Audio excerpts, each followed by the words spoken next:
Um, Now, okay, so you were out in the desert writing your book. How long did it take you to sort through all the material?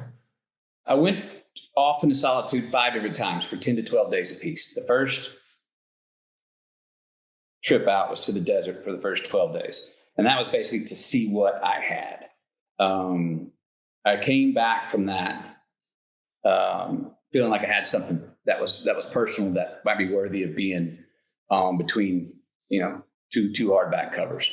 I remember writing early on going, okay, now you're going to have a lot of people that are going to buy this book, even if the words are crap on the page, because of who you are, McConaughey. And I said, you're going to have a lot of people who are not going to purchase this book, even if what you put on the page was awesome, because you're Matthew McConaughey. So I remember saying to myself, and one of the first things I wrote down, I was like, the words on the page need to be worthy of being put on the page if they were signed by anonymous, but at the same time need to be words that only Matthew McConaughey could have written.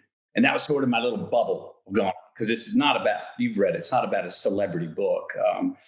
No, in fact, there's very little in it that's celebrity-like. I was actually struck by how infrequently you made reference to the milieu that you inhabited while you've been pursuing your career as an actor. There's no celebrity gossip in it. It's family centered and very intimate. I actually wanted, it left me wanting to know more about your career, and so we can also talk about that today, flesh that out. But so that was quite remarkable for a celebrity memoir, let's say. It's a terrible way of phrasing it.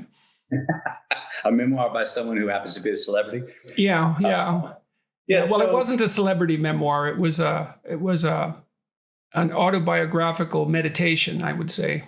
Okay, heard. I like that.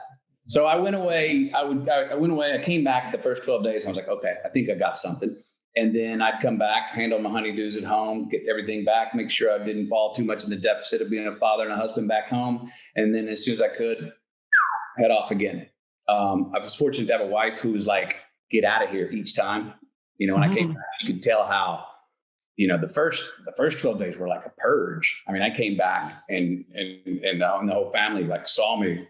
I mean, I came back shedding tears. I had just sort of gone back and looked at 50 years of my life and had them down, and all of a sudden was crying. They were tears of joy of this love story that I was seeing, and to face certain things that I looked at in the past or forgot in the past or thought I forgot, but noticed that actually I'd remembered, it was a very earth shaking. My floor was moved in a good way.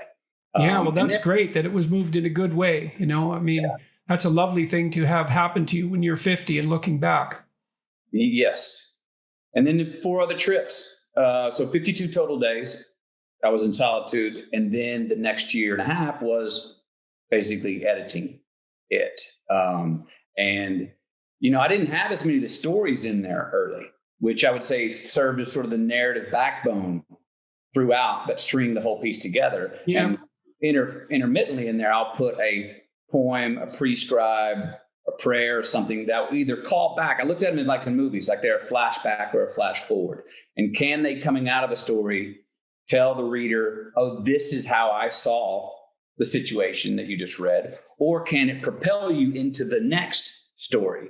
Because the stories are really more chronological, that take you from 4 years old to 50. And I didn't have as many of the stories in there. And so the next year and a half was going, okay, I've got these stories. My editors, I would tell them, she was like, oh, geez, you got to put that in there. And that's when it became, again, I was hesitant about the word memoir. I don't have a great relationship with the word memoir. The word memoir always seems like, good night, everybody. I'm heading off into the twilight of my career, the sun's setting, have a look. And I was like, because I need these stories to be active, because they are still active. And so telling them, as long as they had a vitality that they felt active, which they felt like they were. And then I had that thing that is so obvious when you say it, but it didn't feel obvious to me at the time, which was the more personal I got, the more I started to notice that it was probably more relatable. The more into the I that I went, the subjective, the more I noticed that, it's actually more relatable to more of the human condition. And that was my hope. You have it's a collection of great stories. And part of the good fortune of your life is to have had those experiences that transform themselves into compelling stories without, what would you say, without undue editing.